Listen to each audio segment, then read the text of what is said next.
Good morning all of you. तो बच्चों, हम पाठ पढ़ रहे थे अकेली।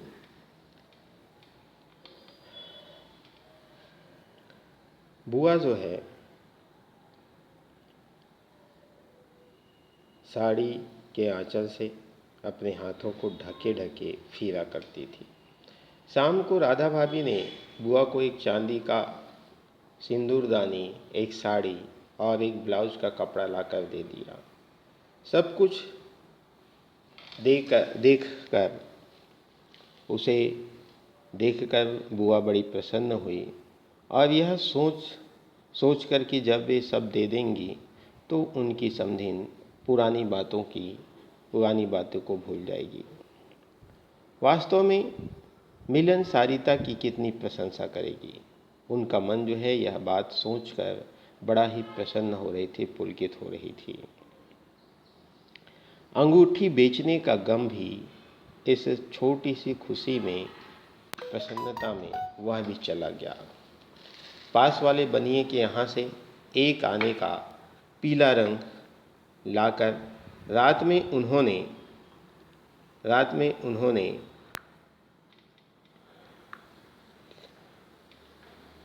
साड़ी रंगी। शादी में सफ़ेद साड़ी पहनकर जाना उचित नहीं होगा, ऐसा सोचकर रात में सोई तो मन कल शादी में जाना है, इस बात की दौड़ लगा रही थी। दूसरे दिन 9 बजते बजते सारा काम समाप्त कर डाली। अपनी रंगी हुई साड़ी देखी तो कुछ जची नहीं।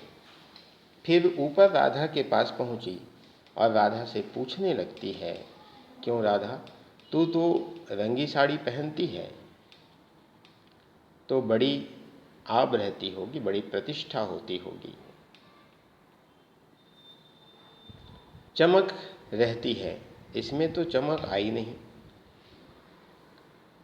राधा कहने लगती है, तुमने कलप तो नहीं लगाया अम्मा, थोड़ा सा माड़ दे देती, अर्थात तो उस साड़ी में कलप लगा देती, माड़ दे देती तो अच्छा रहता। अभी दे दो, ठीक हो जाएगा, बुलावा कब का है। अरे नए फैशनों की मत पूछो, ऐन मौके पर बुलावा आता है। 5 बजे का मुहूर्त है, दिन में कभी भी बुलावा आ सकता है। राधा भाभी मन ही मन मुस्कुरा उठी और बुआ ने साड़ी में माड़ लगाकर सुखा दिया। फिर एक नई थाली निकाली, अपनी जवानी के दिनों में बुना हुआ क्रोशिये का एक छोटा सा मेजपोश निकाला। थाली में साड़ी, सिंदूरदानी, एक नारियल और थोड़े से बतासे सजाए। फिर जाकर राधा को दिखाया। सन्यासी महाराज सवेरे से इस आयोजन को देख रहे थे। उन्होंने कल से लेकर आज तक कोई 25 बार चेतावनी दे चुका था कि यदि कोई बुलाने ना आए तो चली मत जाना, नहीं तो ठीक नहीं होगा। हर बार जो है बुआ ने बड़े ही विश्वास के साथ कहा, मुझे क्या बावली ही समझ रखा है जो बगैर बुलाए मैं चली जाऊंगी। अरे यह पड़ोस वालों की नंदा अपनी आंखों से बुलावे की लिस्ट में नाम देख कर आई है और बुलावेंगे क्यों नहीं।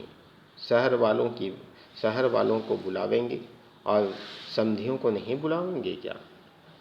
3 बजे के करीब बुआ को अनमने भाव से छत पर इधर उधर घूमते देखा।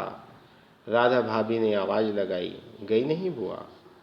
एकाएक चौंकते हुए बुआ ने पूछा, कितने बज गए राधा। क्या कहा, 3? सर्दी के मौसम में, सर्दी के समय में तो दिन का पता ही नहीं लगता है। बजे 3 ही हैं और धूप सारी छत पर से ऐसे सिमट गई मानो शाम हो गई हो। फिर एकाएक जैसे ख्याल आया कि यह तो भाभी के प्रश्न का उत्तर नहीं हुआ, तो जरा ठंडे स्वर में बोली, मुहूर्त तो 5 बजे का है, जाऊंगी तो 4 बजे तक जाऊंगी, अभी तो 3 ही बजे हैं। बड़ी सावधानी से उन्होंने स्वर में लापरवाही का पुट दिया। बुआ छत पर से गली में नज़र फैलाए खड़ी थी। उनके पीछे ही रस्सी पर धोती सूख रहा था, धोती फैली हुई थी। उसमें कलफ लगा था और अबरक छिड़का हुआ था। अबरक के बिखरे हुए कण धूप में चमक उठते थे, ठीक वैसे ही चमकते थे जैसे किसी को भी गले में घुसता देखा बुआ का चेहरा चमक उठता था। बुआ को यही लगता था कि शायद उसे कोई बुलावे के लिए आ रहा हो। ऐसा सोचकर बुआ जो है उसका चेहरा जो है चमक उठता था।